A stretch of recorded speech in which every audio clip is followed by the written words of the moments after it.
بسم الله الرحمن الرحيم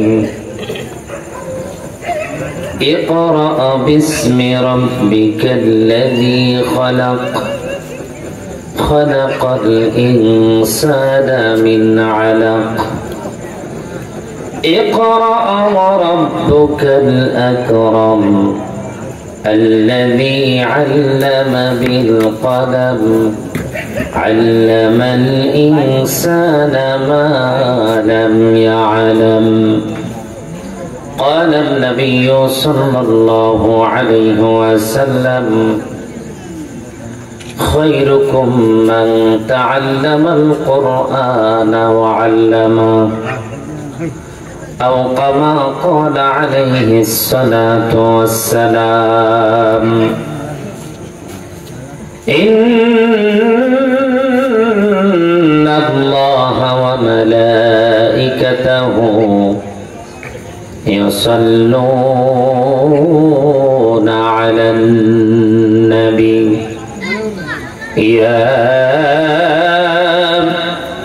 أيها الذين آمنوا صلوا عليه وسلموا تسليما اللهم صل على محمد وعلى آل محمد كما صليت على إبراهيم وعلى آل إبراهيم إنك حميد مجيد اللهم بارك على محمد وعلى آل محمد كما باركت على إبراهيم وعلى آل إبراهيم إنك حميد مجيد لا إله إلا الله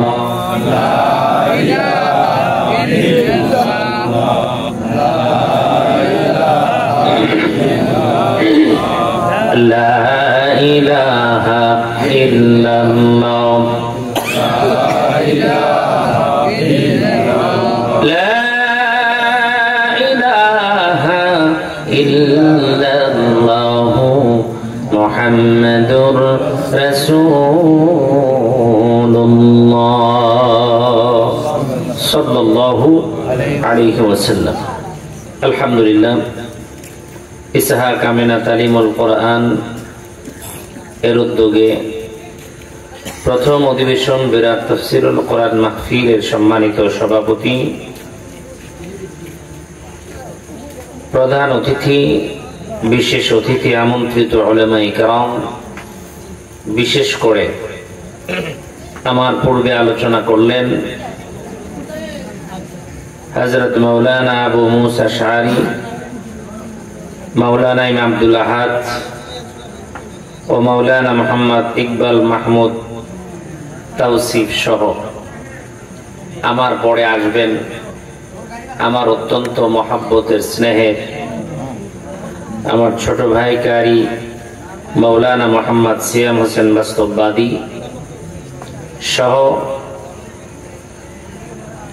সামনে বসা দিন দরদি ইসলাম প্রিয় মুসলমান বাবাজিরা সমবয়স্ক যুবক ভাইরা পর্দার অন্তরালে বসা আছেন আমার পর্দা নিশীন মা ও বোনেরা সকলের প্রতি আমার অন্তরের অন্তরস্থল থেকে শুভেচ্ছা এবং মোবারকবাদ জানিয়ে সেই মহান মালিকের দরবারে শুকর আদায় করব যে আল্লাহ সুবহানাহু ওয়া তাআলা আজকের এই বৃষ্টি যেমন ভাবে শুরু হয়েছিল তাতে আমরা হয়তো ধরেই নিয়েছিলাম আজকের মাহফিল হওয়ার কোনো সম্ভাবনা নাই। আমাকেও ফোন দিয়ে বলা হয়েছে যে হুজুর আপনি আসেন, কিন্তু আমরা পরামর্শ করে ডেট চেঞ্জ করব। আমি বলে দিছি না, ডেট চেঞ্জ হবে না, প্রয়োজনে ঘোষণা দেন মসজিদে হবে। আমি কথা বলেছি আমাকে 2 বার ফোন দিয়ে একই কথা বলছে, ওই হুজুর সম্ভবই না মনে হয়। বললাম না, ডেট চেঞ্জ করা যাবে না, কারণ ডেকোরেশন যেটা করছেন এটা টাকা তো দেওয়াই লাগবে। মাইক এলাকায় টাকা ছাড়া যাবে নাকি? এই জন্য বললাম, আবার দূরের মেহমান তারাও চলে আসছে, আমি ভরকা মুরগি ডাল বরাবর গেলাম, না হয় না গেলাম। তো তারপরেও পরবর্তীতে আলহামদুলিল্লাহ আবহাওয়াটা আল্লাহ পাক এত ভালো করে দিলেন যে আমরা হয়তো কল্পনাও করি নাই। কথা বল ঠিক কিনা? এত সুন্দর যে পরিবেশটা আল্লাহ করে দিলেন, এই জন্য আমরা আল্লাহর উপরে খুশি না বেজার? আল্লাহ পাক আমাদেরকে মজমায় এত সুন্দর একটা পরিবেশ করে দিলেন, আমরা সেই মালিকের দরবারে শুকর আদায় করি, মহব্বতে সকলেই বলি আলহামদুলিল্লাহ। রাসূলের উপরে দরুদ সালাম জবান খুলে মহব্বতে সকলেই পড়ি সাল্লাল্লাহু আলাইহি ওয়াসাল্লাম।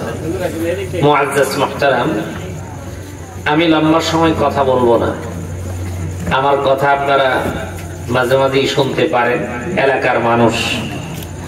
আর আজকে আমরা অনেক মেহমান পেয়েছি দূরের, যার কারণে আমি বলেছি যে আমি আজকে আগেই কথা বলে চলে যাই। আর দূরের মানুষ সে আপনাদেরকে, এবং ইয়ং মানুষ যারা ইয়ং হয় তাদের রক্ত তাজা থাকে, কি কথা কম না কেন? ঠিক কিনা? আমরা এখন আস্তে আস্তে বুড়ার কাতারের দিকে যাইতেছি, এই জন্য বললাম যে আমি মাঝখানে বুড়াটা পার হয়ে যাই, চ্যাংরা ফ্যাংরার মধ্যে আমাকে একটু ভেজাল ভেজাল মনে হয়, এই জন্য মাঝখানে ঢুকে পার হয়ে যাওয়ার চেষ্টা করতেছি। আলহামদুলিল্লাহ, আপনাদের সামনে কোরআনে কারীমের সূরাতুল আলাক থেকে একটু তেলাওয়াত করেছি। রাসূলের একটা হাদিস পড়েছি, এর উপরে মুক্তাসার কথা বলে খুব অল্প কয়েক মিনিট হবে ইনশাআল্লাহ। কথা শেষ করে দিয়ে আমি সিয়াম হোসেন বাস্তববাদীকে আপনাদের সামনে নিয়ে আসবো ইনশাআল্লাহ। আমি যতক্ষণ কথা বলবো ততক্ষণ শোনার মতো ধৈর্য আছে তো আপনাদের? আমি লক্ষ্য করে দেখতেছি আজকের মাহফিলের ইয়ং জেনারেশন একটু বেশি মনে হইতেছে, কিন্তু তারা কেমন যেন আমার কাছ থেকে অনেক দূরে দূরে, মাঝখানে একটু ফাঁকা, দূরে বসে আছে আপনারা যুবক ভাইরা। একটু কষ্ট মনের ভিতর না নিলে একটু কাছে আগায় আসলে চেহারাগুলো দেখতেও ভালো লাগবে। এই যে আপনারা যারা এই দিক দিয়ে আসেন, আপনারা আগাম তো দেখি সামনে, একদম সামনে জমে জমে সামনের দিকে আসেন, আসেন আসেন আসেন, একদম আগে। পেছনে পুরো মাহফিল ফাঁকা থাকে, অসুবিধা নেই। এতগুলো লোক যে আপনার এই মাহফিলে আসছেন আমি তো কল্পনাও করি। আমি মনে করেছিলাম 10-12 জন উঠতে 15 জন হয়তো এরকম থাকবে। এতগুলো লোক আপনারা উপস্থিত হয়েছেন, একটু তাকবীর দান তো দেখি, লিল্লাহি তাকবীর। না, এই আওয়াজ কিন্তু ওই যে আমার ছোট ভাইয়ের কান পর্যন্ত যায় না। সিয়াম হোসেন বাস্তববাদী হয়তো মনে মনে চিন্তা করতেছে, ভাই মনে হয় একলা এমনি এমনি করতে।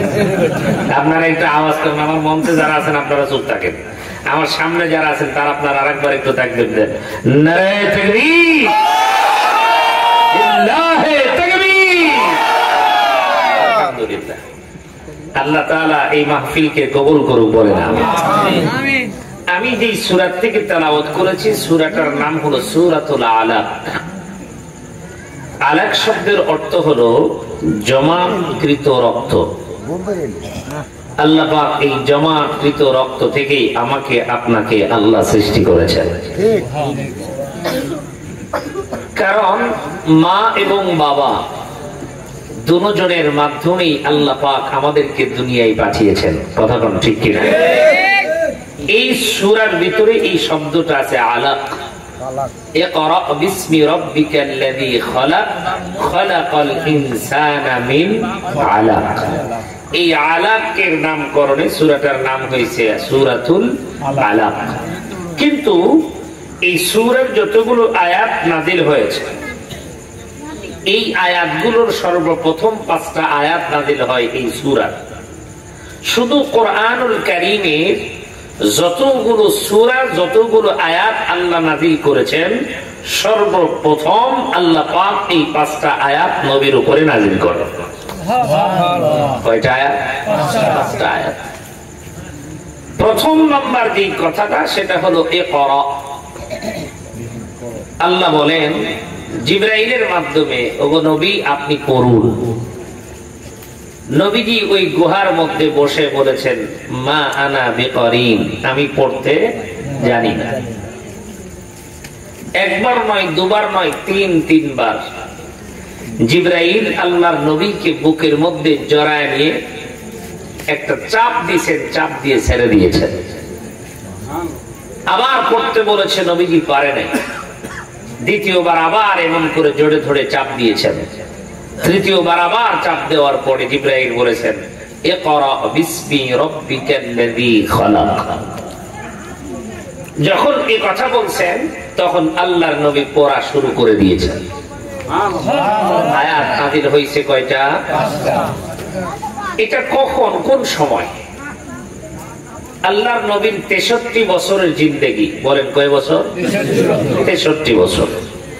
এই 63 বছরের জিন্দেগির ভিতরে আল্লাহর নবীর জন্মের পরে 17 বছর পার হওয়ার পরে এই 17 বছরের একজন যুবক মুহাম্মদুর রাসূলুল্লাহ সাল্লাল্লাহু আলাইহি ওয়াসাল্লাম লক্ষ্য করে দেখতে পাইলেন তার ওই সমাজের ভিতরে মক্কার লোকেরা সুদ, ঘুষ, রাহাজানি, সন্ত্রাসী, জানা, ব্যভিচার দিয়ে ভরা। একজন আরেকজনকে দিনে দুপুরে একজন মানুষ আরেকজন মানুষকে হত্যা করে। সর্ব অবস্থায় রক্তপাত, মারামারি, হানাহানি, কাটাকাটি লেগেই আছে। আল্লাহর নবী এগুলো দেখে নিজেকে স্থির রাখতে পারেন নাই। এই জন্য এই সমাজটাকে সুন্দর করার জন্য সুদ মুক্ত, ঘুষ মুক্ত, জেনা মুক্ত, ব্যভিচার মুক্ত করার জন্য আল্লাহর নবী আপ্রাণ চেষ্টা করলেন। অবশেষে নবীজি কিছু তার সঙ্গী সাথী যুবকদেরকে নিয়ে একটা সংগঠিত হইলেন, সংগঠন করলেন। একটা কথা মাথায় রাখবেন, সংগঠিত ছাড়া কোনো কিছু বাস্তবায়ন করা সম্ভব নয়। আমরা তো মনে করি একা থাকলেই ভালো, নিরপেক্ষ আছি। এই 17 বছর তো 15 বছর নিরপেক্ষ ঠেলা তো খাইছেন, ঠেলা খাইছেন না? আমরা হুজুররাও তো মনে করছি আমাদের কাজ শুধু আল্লাহু আকবার, জুম্মা পড়ান, খিচুড়ি খাওয়া শেষ। আমরা তো কোনো ঝামেলার মধ্যে যাওয়ার দরকার নাই। এই ঝামেলার মধ্যে যাব না বলে চুপ করেছিলাম, কিন্তু সুদের ওয়াজ করতে গেলেও করা যায় নাই। সুদখোর পরের দিন মসজিদ থেকে বের হয়ে বলে, হুজুর ওয়াজ করে করুক, আমার দিক তাকায় কেন? বানায় বলতেছি, এটা আমার বাস্তবতা।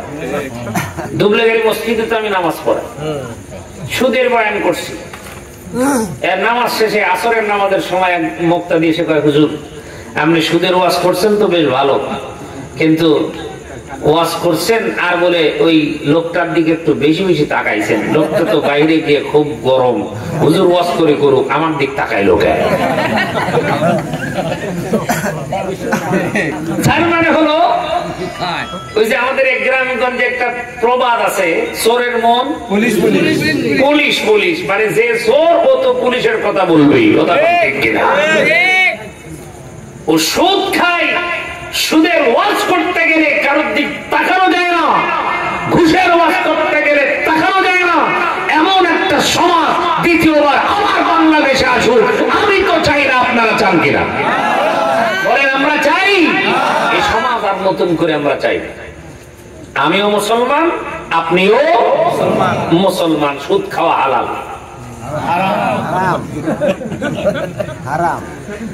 সবাই জানি হারাম, তারপরেও ওর মধ্যেই সবচেয়ে বেশি আরাম।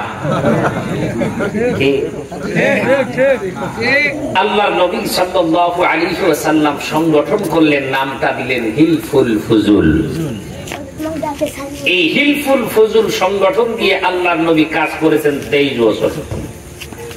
কত বছর? 23 বছর। তাহলে 17 থেকে 40 বছর, কয় বছর হয়? 23 বছর। এই 23 বছরের মেহনত করে আল্লাহর নবী, আপনাদের জানা আছে কিনা জানি না, তবে প্রশ্ন করি, বলেন তো এই 23 বছরের মেহনতে আল্লাহ নবী মক্কার জমিন থেকে সুদ বন্ধ করতে পারছিল কি? ঘুষ বন্ধ করতে পারছিল কি? জানা বন্ধ করতে পারছিল কি? না। কেন পারেন নাই? কারণ 17 থেকে 40 বছর তার জোয়ান কাল। এই জোয়ান কালে এত মেহনত করে, এত কষ্ট করে সমাজ পরিবর্তন করতে পারে নাই, ঘুষ বন্ধ করতে পারে নাই, জানা বন্ধ করতে পারে নাই, ব্যভিচার বন্ধ করতে পারে নাই। কিন্তু 40 থেকে 63 এখানে 23 বছর, এই 23 বছরের জিন্দেগির আমল দিয়া আল্লাহ নবী সাল্লাল্লাহু আলাইহি ওয়াসাল্লাম পরিবর্তন করে দিয়েছেন।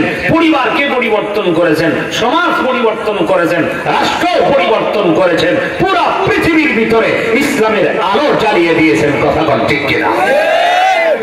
এখন প্রশ্ন হলো, এই 23 বছরে নবীজি পারলেন না, এই 23 বছরে নবীজি পারলেন কেন? সংগঠন তো 17 বছর থেকেও ছিল। এই সংগঠনের 17 বছর দিয়ে জোয়ান কালের আমল দিয়ে নবী পরিবর্তন করতে পারে নাই। তার মানে হলো নবীজি পারে নাই একটাই কারণ, নবীজি যুবকদেরকে নিয়ে পরিবর্তন করতে চেয়েছে তার নিজস্ব মেধা বুদ্ধি খাটিয়ে। এখানে আল্লাহর কোনো হুকুম ছিল না। কথা কম ঠিক কিনা? কিন্তু 40 বছর যখন পার হয়েছে, আল্লাহর নবী যখন দেখলেন এত চেষ্টা করলাম, এত কষ্ট করলাম, কোন পরিবর্তন ঘটাইতে পারলাম না এই সমাজে, তার ভালো লাগে না। রাত্রে কেমন যেন স্বপ্ন দেখেন। আল্লাহর নবী সাল্লাল্লাহু আলাইহি ওয়াসাল্লাম খাদিজাকে বললেন, খাদিজা, আমি আর লোকালয়ে থাকতে চাই না। এই মানুষগুলোকে আমি এত ভালো করতে চাইলাম কিন্তু ভালো করতে পারলাম না। এই জন্য খারাপ মানুষের ভিতরে আমাকে আর থাকতে মন চায় না। তুমি একটু আমাকে সহযোগিতা করো, আমি একটু নিরালাই একা একা এক জায়গার ভিতরে একটু থাকতে চাই, একটু ধ্যানে থাকতে চাই। আমি আমার মালিককে তালাশ করতে চাই। জোরে বলেন সুবহানাল্লাহ। মুসলমান বন্ধুরা আমার খেয়াল করেন, আল্লাহর পয়গম্বর বিশ্ব নবী জনাবে মুহাম্মদুর রাসূলুল্লাহ সাল্লাল্লাহু আলাইহি ওয়াসাল্লাম খাদিজার কাছ থেকে পরামর্শ করে আল্লাহর নবী এক কদম দু কদম করে এমন একটা জায়গার মধ্যে চলে গেলেন, যেই জায়গাটাকে বলা হয় হেরা গুহা। ও মুসলমান, যেই গুহার ভিতরে আল্লাহর নবী একদিন নয়, দুদিন নয়, দিনের পর দিন, মাসের পর মাস পর্যন্ত ওই জায়গার ভিতরে আল্লাহর নবী অবস্থান করেন। আল্লাহর নবী কখনো নিজে নিজে বাড়িতে আসেন, খাবার নিয়ে আবার চলে যান। কখনো বা খাদিজা রাদিয়াল্লাহু তাআলা আনহা খাবার নিয়ে নবীর কাছে গিয়ে পৌঁছা দিয়ে আসেন। আপনারা হয়তো এখানে যারা বসে আছেন, যারা হয়তো মক্কার জমিনের মধ্যে গিয়েছেন, তারা হয়তো বা লক্ষ্য করে দেখেছেন, ও মুসলমান, একজন সাধারণ মানুষ যদি ওই জায়গার মধ্যে উঁচু পাহাড়ের মধ্যে যদি উঠতে চায়, তাহলে তার 1.5 থেকে 2 ঘন্টা বা 2.5 ঘন্টা সময় লেগে যায়। এত উঁচু পাহাড়, ওই পাহাড়ের ভিতরে আল্লাহর নবী গর্তের ভিতরে বসে বসে আল্লাহ রাব্বুল আলামিনের ধ্যান করেছেন, আল্লাহকে পাওয়ার জন্য আল্লাহর হুকুমের অপেক্ষা করেছেন। আর খাদিজা রাদিয়াল্লাহু তাআলা আনহা এত পথ অতিক্রম করে করে ওই পাহাড়ের উপরে উঠিয়া স্বামীর কাছে খাবার পৌঁছায় দিছে। এর নাম হলো খাদিজা রাদিয়াল্লাহু তাআলা আনহা। আর আমাদের দেশের মধ্যেও খাদিজা নামে আছে না নাই? আছে। মরিয়ম আছে না নাই? ফাতেমা আছে না নাই? নাম আছে কিন্তু কাম নাই। কথা কম ঠিক কিনা? কারণ আমার মায়েরা কিন্তু আপনাদের চাইতে মায়েরা ওয়াজ শোনে আরো বেশি। তারাও তো ওয়াজ কম শোনে না। ওয়াজ শোনে, স্বামীর খেদমতের ওয়াজ শোনে, স্বামীর হকের ওয়াজ শোনে, সবকিছু ঠিকঠাক মতোই শোনে, কিন্তু বাড়িতে যাওয়ার পরও একটাও কিন্তু আমল করতে চায় না। কথা কম না কেন ঠিক কিনা? আস্তে বলেন, আস্তে বলেন। আমার বিবি কিন্তু শুনতেছে না, আপনাদের গুলা শুনতেছে। বাড়িতে যাওয়ার পরে বলবে, হুজুর যা বলছে খালি ঠিক ঠিক বলছে, আমি বুঝি তোমারে দেখি না। মনে রাখবেন, শুধু বিবি আপনার খেদমত করবে, আপনি বিবির করবেন না, তা কিন্তু হবে না। হুন্না লিবাসুল লাকুম ওয়া আনতুম লিবাসুল লাহুন্না। একজন নারী আরেকজন পুরুষ, একজন স্বামী আরেকজন স্ত্রী, একজন আরেকজনের পোশাক। স্ত্রীর হক যেমন আপনাকে আদায় করা লাগবে, আপনার হকটাও স্ত্রীকে আদায় করা লাগবে, ঠিক কিনা? কিন্তু আমরা ওয়াজ শুনি, ওয়াজ অনুযায়ী আমরা আমল করি না। কথার পৃষ্ঠে কথা মনে পড়ে যায়। এক ওয়াজের মঞ্চের ভিতরে স্বামী আছে বাড়িতে, স্ত্রী ওয়াজ শুনতেছে, ওয়াজ শোনার পরে বাড়িতে গেছে, যাওয়ার পরে স্বামীকে বলতেছে, স্বামী গো আজকে অনেক ভালো একটা ওয়াজ শুনলাম। বলে কি? বলে হুজুর ওয়াজ করছে স্বামী স্ত্রীর সুন্দর, স্ত্রীর স্বামীকে খেদমত করা লাগবে এই ওয়াজ। বলে তাই নাকি হুজুর, কি বলছে?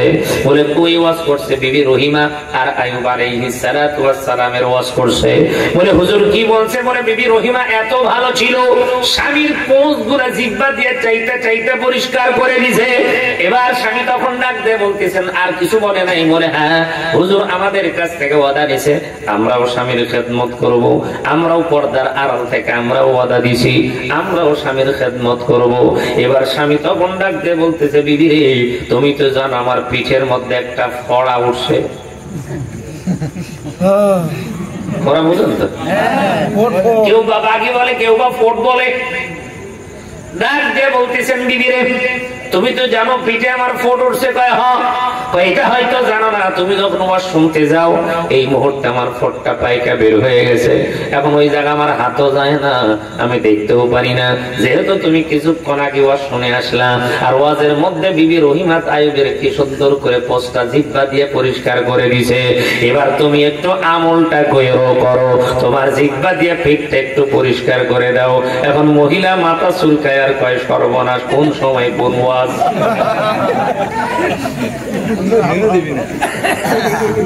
এখন বিপদের মধ্যে পড়ে গেছে, কি করবে? আচ্ছা বলেন, যদি কি মহিলাদের মাথায় বুদ্ধি আছে না নাই? হ্যাঁ, না যদি থাকতো 15 বছর কেমনে চালাইলো?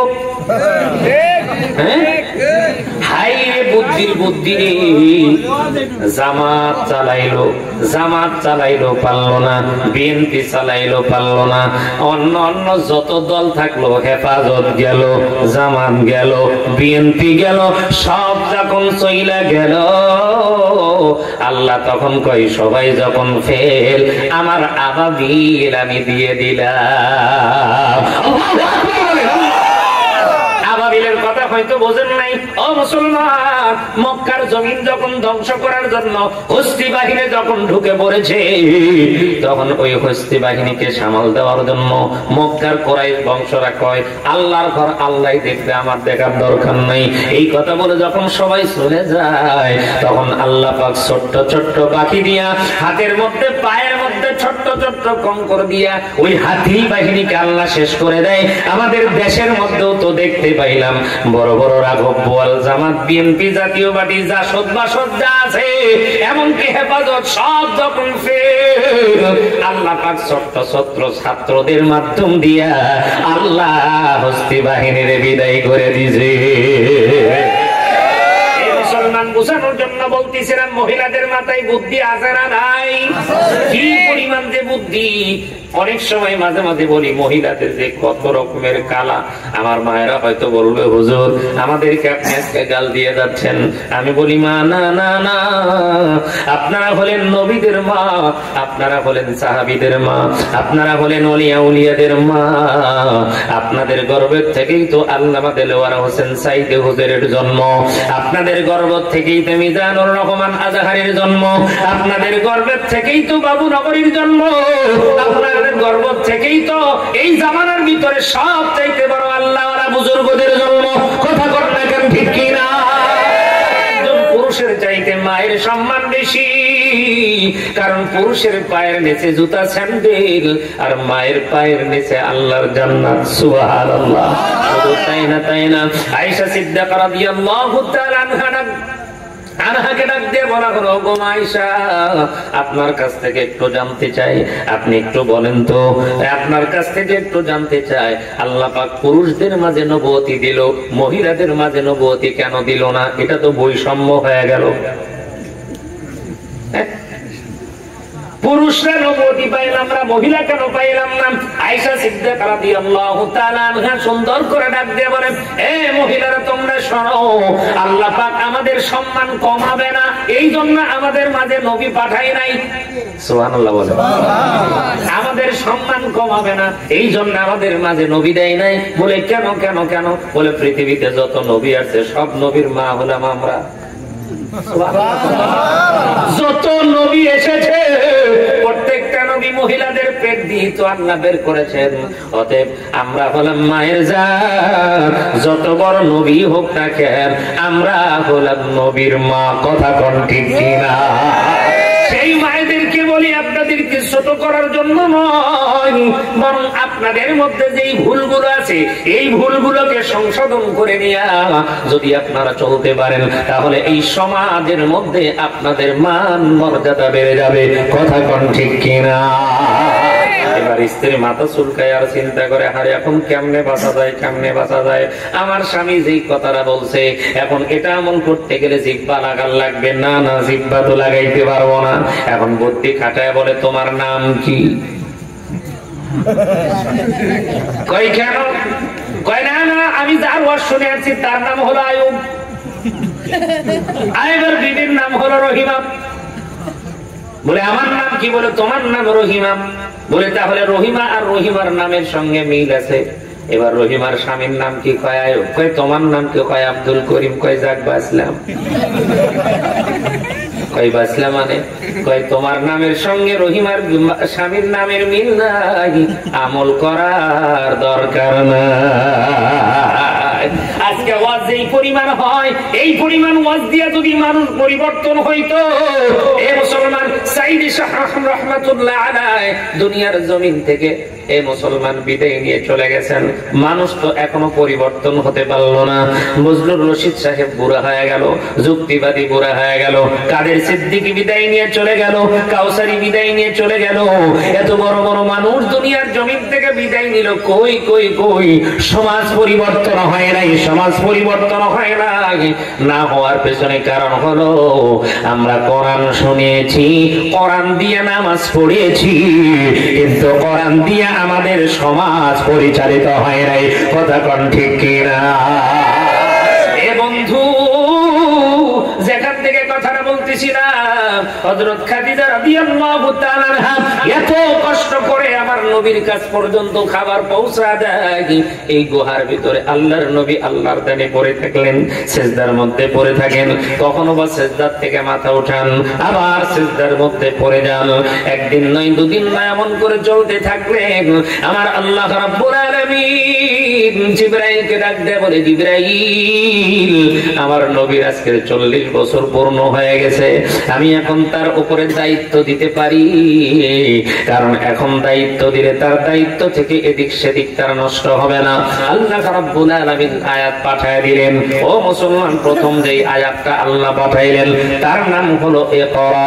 আল্লাহ কিন্তু বলেন নাই আকিমুস সালাত, আল্লাহ বলেন নাই ওয়া আতুজ যাকাত, আল্লাহ বলেন নাই তা'মুরুনা বিল মা'রুফ ওয়া তানহাউনা আনিল মুনকার, আল্লাহ কিন্তু বলেন নাই ইয়া আইয়ুহাল্লাযীনা আমানু লা তা'কুলুর রিবা। এই আয়াতগুলো কিন্তু আল্লাহ পাক আগে নাযিল করেন নাই। আল্লাহ পাক যেই আয়াতটা সর্বপ্রথম নাযিল করলেন তার নাম হলো ইকরা বিসমি রাব্বিকাল্লাযী খালাক। আল্লাহর নবীর কাছে যখন সালাম হলো, সালাম বিনিময়ের পর জিবরাইল ডাক দেয়, বলে নবীজি ইকরা বিসমি রাব্বিকাল্লাযী খালাক, আপনি পড়ুন রবের নামে। ও মুসলমান, কিছুক্ষণ আগেই তো বলেছি আল্লাহর নবীকে একবার নয়, দুবার নয়, তিনবার জিবরাইল তার বুকের মধ্যে চাপ দিয়ে ছেড়ে দিয়েছেন। আল্লাহর নবী বলেন, ও খাদিজা, আমার যখন বুকের মধ্যে নিয়ে চাপ দেয় আমার কাছে তখন মনে হলো পিছনের হাড় যেন সামনের হাড়ে ঢুকায় যাবে, সামনের হাড়টা যেন পেছনের হাড়ে ঢুকে যাবে, এমন করে আমার একটা চাপ দেয়। আর বর্তমান জামানায় দেখতে পাওয়া যায় ইলম শিখবার চাই, কিন্তু কষ্ট দেওয়া যাবে না। আদর করে পড়ান লাগবে। আদর করতে করতে এখন এমন হয়েছে, ওস্তাদ থাকে টেবিলের নিচে, ছাত্র টেবিলের উপরে।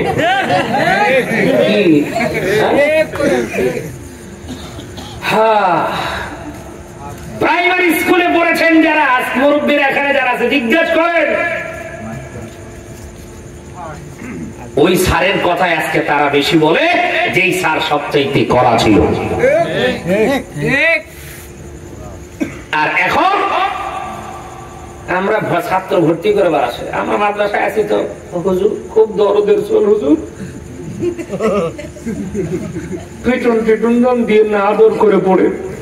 আবার এটাও আমার ছেলেটা কিন্তু খুব দুষ্ট হুজুর। দুষ্টমিত্তাকে ভালো বানানো লাগবি, পড়ানো লাগবি, আবার আদর করে বাবা। অথচ তুমি মায়ের কাছে সন্তান যখন এদিক সেদিক করে টাচ করে লাগায় কথা বল না, তুমি লাগাইলে সমস্যা নাই, ওস্তাদ লাগাইলে সমস্যা। যে মা বাবা মনে করে ওস্তাদ পিটলে তার বিচার নিয়ে যায়, আল্লাহ শপথ করে বলি ওই সন্তান জিন্দেগিতে মানুষ হবে না, মানুষ হবে না। আজকে আদর সোহাগ সিস্টেম পদ্ধতি আজকে সমাজের ভিতরে আসার কারণে, আগে তো মাশাআল্লাহ মায়েরা বাবারা সন্তান ভর্তি করে দিয়ে যায়, বলতেছিল জীবনটা থাকলেই হচ্ছে, চামড়া আর গোশত আপনার, হাত দিয়ে আর জান আমার। এই কথা শোনার সাথে সাথে বেটার অবস্থা খারাপ। ওই মনে করছে সর্বনাশ, বাপ যে ওয়াজ করে গেল, হুজুর আমি যদি এদিক সেদিক করি তাইলে তো আমার 12টা বাজাবে। ওই এমনি সদা হয়ে যায়। আর যখন ভর্তি করার সময় বলে যে আমার খুব আদরের চল হুজুর, বেটা তখন কথা ঠিকই আছে। ও কিছুদিন পরপরই, মানে আমাদের মাদ্রাসার হালত বলতেছি, কিছুদিন পরপরই বাড়ির যে মাও ফোন দিচ্ছে, কি কোমক ছাত্র বলক ধমক দিচ্ছে, এই জন্য মাদ্রাসাতে চলে গেছে। কত বিচার, কত কাহিনী, কত কিছু খারাপ করতেছেন। আমি কথাগুলো কেন বলতেছি, আমার আজকের আলোচনার মূল বিষয় হলো কোরআন শিক্ষার গুরুত্ব। কারণ আল্লাহ রাব্বুল আলামিন সব আয়াত ইচ্ছা করলে নাযিল করতে পারতেন। আল্লাহ পাক প্রথম নাম্বার কথা বলেছেন ইকরা, হে রাসূল আপনি পড়েন। এখানে তো অনেক মানুষ বসে আছে, আমি যদি জিজ্ঞেস করি কোরআন পড়তে পারেন কয়জন, হাত উঠান। কয়জন পড়তে পারেন উঠা তো দেখি, শরম নাই, যারা পারেন তারা হাত উঠান। আল্লাহু আকবার, হাত নামান। তাহলে যারা আপনারা হাত উঠে পারলেন না, আপনাদের কি একটু লজ্জা হলো না? শরম কি পাইছেন?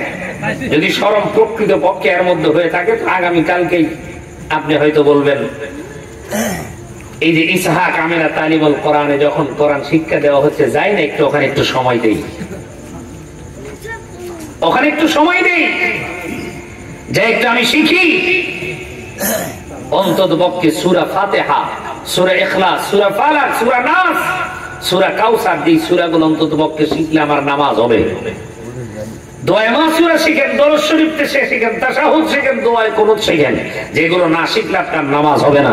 আপনার বাপের জানাজার দোয়াগুলো শিখেন। ও মুসলমান, আফসোস তো লাগে ওই সন্তানের জন্য বাবার কবরে মাটি দিবে, তাও বলতে পারে না। ওটাও আরেকজনের মুখে হুজুরের দিক তাকায়, কালকালকা তাকায়, হুজুর কয়া দেন।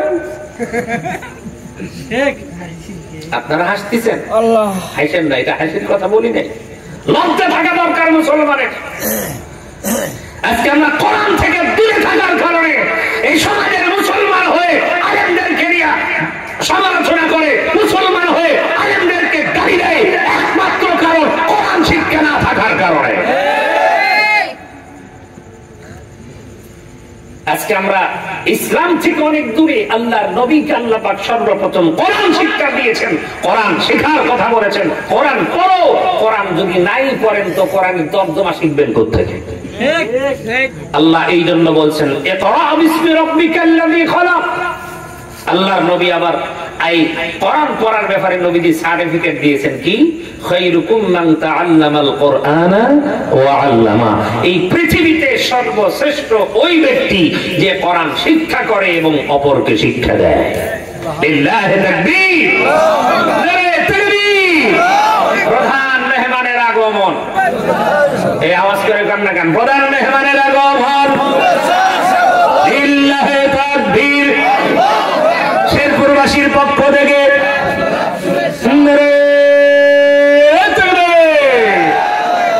আলহামদুলিল্লাহ। আমি এলাকার মানুষ তো এই জন্য গাল টাল পারলাম আপনাদের।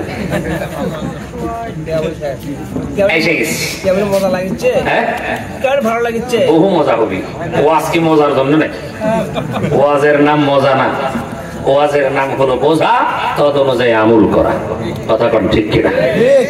আমি যেটা বলতেছিলাম সেটা হলো এই কোরআন আল্লাহর নবী বলেছেন যে কোরআন শিক্ষা করে এবং অপরকে শিক্ষা দেয় সেই সর্বশ্রেষ্ঠ। সুবহানাল্লাহ বলেন। অথচ এই পৃথিবীতে কোরআন দ্বারা শিখে, কোরআন দ্বারা জানে, কোরআন দ্বারা শিখায়, তাদের মর্যাদা সবচেয়ে নিকৃষ্ট। এই কথা বল না কেন? মসজিদের ইমাম সাহেবের বেতন ওই প্রাইমারি স্কুলের দপ্তরের চাইতেও কম। মসজিদের মুয়াজ্জিনের বেতন ওই দপ্তরের জুতা টানে তার চাইতেও কম। আমাদের দেশের প্রধানমন্ত্রীর চাকর তো হেলিকপ্টার নিয়ে ঘোরে, এই গল্প তো শুনছি আমরা। আর অথচ আমরা মৌলবীরা ওই যে 5 ওয়াক্ত নামাজ পড়ে, কয় বেতন কত? সেক্রেটারি কয় 7,000 দেওয়া হোক। আর একজন নম্বর তার সভাপতি এত বেতন দিয়ে হুজুররা কি করবি? মানুষের বাড়ি খায়, খরচই নেই। মানে বৌসল শুদ্ধ মনে হয় সভাপতি আর সেক্রেটারি পালে। আল্লাহ আল্লাহ, মসজিদের বেতন সবচেয়ে কম। আল্লাহ শপথ করে বলি, মসজিদের ইমামের বেতন যদি 20,000 হইতো তাহলে এই গ্রামের সবচাইতে বড় মাতবরের বেটা আগে মাদ্রাসায় ভর্তি হতো। মসজিদের সভাপতির বেটা আগে মাদ্রাসায় যাইতো, কারণ সভাপতি চিন্তা করতে এই মসজিদের সভাপতি আমার একটা চান্স আছে বেটা ঢুকানো। ওরা কেউ বেটারা একটাও মাদ্রাসা তো পড়ে না, কোনো জায়গা পড়ে না, যার কারণে কিয়ামত পর্যন্ত মসজিদের বেতন বাড়বে। এজন্য আমাদের মৌলবীদের এক হওয়া দরকার আছে। তো আল্লাহর কাছে দোয়া করতেছে, আমরা চেষ্টাও করতেছি, হুজুররাও এক হবো, একজন মসজিদে যাবো না, নামাজ পড়াবে করে করা। দেখবো কিরম পারস। সামনে তো সুবহান রাব্বিয়াল আলা তো ঠিক মতো পারে না। সুবহান রাব্বিয়াল আলা এটা কবে সুবহান রাব্বিয়াল আলা কে যে কি কয় ধুলো তো। আল্লাহ আল্লাহ আল্লাহ আল্লাহ আমাদেরকে হাসেন না, হাসেন না, হাসেন না। আমি আপনাদেরকে হাসির জন্য কথাগুলো বলি নাই। এই মুহূর্তে যদি মালাকুল মউত আজরাইল আসে, কবরে যাওয়ার পরে মান রব্বুকা মান নাবিয়ুকা মান দীনুকা কথাগুলো যখন উচ্চারণ করবে, আওয়াজ করবে, তখন এই কথাগুলো জবাব কি দিয়ে দিবে? তখন তো বলবে লা আদরি, আমি কিচ্ছু জানি না। তখন যত পিটন হবে কবরের ভিতরে কেউ দেখবে না, জমিনের মধ্যে তাও তো উহা করলে দলের লোক আগায় আসে, ওখানে কোনো দল মত খাটবে না। এই জন্য সম্মানিত হাজিরি, কথা আর বাড়াবো না। ছোট ভাই এসে গেছি। আমি যখন থেকে ওয়াজ শিখছি তখন থেকে আমার একটা অভ্যাস, আমার পরে কোনো মেহমান থাকলে আসতে দেরি ছাড়তে দেরি নেই। এটাই উত্তম, এটাই হলো উত্তম। না শোনেন একটা কথা বলি, সব ফুল একরকম ঘ্রাণ না, সব ফুলের কালার একরকম না। আমি যাওয়ার পরে যখন সে কথা শুরু করবে তখন মনে করবেন হুজুর আরো আগে আসছিল না কে। ফুলবাড়ি একটা কথা বলে শেষ করে দিই। বগুড়া যাওয়ার আগে ব্রিজ আছে, ফুলবাড়ি আছে না? ও ফুলবাড়ি, ওখানে ওখানে একটা মাদ্রাসা আছে, বড় মাদ্রাসা। ওখানে ফুলপুর মনে হয় নাকি, আচ্ছা ফুলতলা, সরি ফুলতলা, হ্যাঁ ফুলতলা। ওই জায়গায় আমি গেছি। আমি তখন রাজশাহীতে ইমাম প্রশিক্ষণরত অবস্থায় ছিলাম, যার কারণে হ্যান্ডবিলে দিছে প্রশিক্ষণ প্রাপ্ত ইমাম রাজশাহী। আমার বাড়িতে শেরপুরে ব্যাপার দেয় না। যায় দেখি ওয়াজ করতেছে বজলুর রশিদ। কে ওয়াজ করে? বজলুর রশিদ, আজ থেকে আরো 4 বছর আগে। আমি যে বললাম কি ব্যাপার, কি ওয়াজ করে? কয় বজলুর রশিদ। বললাম তারপরে কেটে কয় আপনি। বললাম কি পাগলা পাগলা হয়েছে নাকি? বজলুর রশিদের পরে আমি আব্দুর রহমান ওয়াজ করে শুনবি, কেউ তো শুনবে না। তো এখন আমাকে নিয়ে গেল, হুজুর ওয়াজ করতেছে। আমি তো গেলাম যে যাই বস না, হুজুর কে তুমি। আমি মনে করতেছি রাজশাহীর আব্দুর রহমান আবার কেডা। হুজুর আমি ওরা যে এভাবে প্রশ্ন করছি আমি নিজেও জানি না। আজকে আসার পরে দেখতেছি মানে রাজশাহী, রাজশাহী কয় হুজুর যদি আপনার বাড়িও শেরপুর দিলেন নি তাহলে তো এলাকার লোকজন মানে আকর্ষণ থাকতো না হুজুর। মানে এটা কায়দা করছে। হুজুর করে হুজুর আপনার পরে বেটা বসো। বসলাম। হুজুর বলল যে আপনারা আমি যাওয়ার পরে আধা ঘন্টা আওয়াজ শুনবেন। আধা ঘন্টা পরে যদি মনে হয় যে বজলুর রশিদই ভালো ছিল তাহলে চলে যাই, আর যদি মনে হয় না ঠিক আছে তাহলে থাকেন। আমিও দোয়া করে দিলাম, আপনারাও একটু দোয়া করেন, আল্লাহ যেন তার জবান দিয়ে ভালো কথা বের করে। অনেকে যারা আমিন বলেন না, আপনারা হিংসা করতেছেন, আমিন। ওই সময় সবার কাছ থেকে আমিন শুনায় না, হুজুর আমারে বসায় দিছে। একটা লোক তো যাই নাই, কি যে বলছে আল্লাহ ভালো জানে, বরং আরো লোক বাড়ছে। এই জন্য বলতেছিলাম কাউকে ছোট করে দেখতে নাই, কখন কার মুখ ডাল্লা কোন কথা বের করে দেয় এটা একমাত্র কে জানে। আর রহমান আল্লামাল কুরআন খালাকাল ইনসান আল্লামাহুল বায়ান।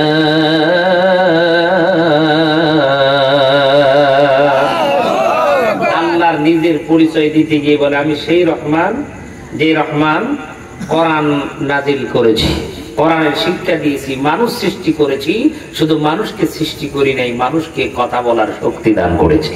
তাহলে ওয়াজ করার মতো ওই বক্তা এটা দান করেছেন কে? এটা কেড়ে নেওয়ার মালিক কে? এই জন্য আমি আমার ছোট ভাইয়ের জন্য দোয়া করি আল্লাহ রাব্বুল আলামিন তার জবান দিয়ে অনেক সুন্দর বরকতপূর্ণ কথা বের করে দেখ। আমি অসুস্থতার কারণে এবং আমাদের 8 তারিখে ইসলামী মহাসম্মেলন, এই জন্য সারাদিন এদিক সেদিক দাওয়াতি কাজ করার জন্য মেহনত করতে পারছে। গতকালকেও মাহফিল ছিল, রাত 1টা পর্যন্ত ঘুম হয় নাই, যার কারণে আমি খুব জোর করেই আগে এসে একটু কথা বললাম। বেয়াদবি হইলে মাফ করে দিবেন। সকলের কাছে দোয়া চাই, বিদায় নিচ্ছি। আসসালামু আলাইকুম ওয়া রাহমাতুল্লাহি ওয়া বারাকাতুহু। সালাম দিছি, তারপরে বলি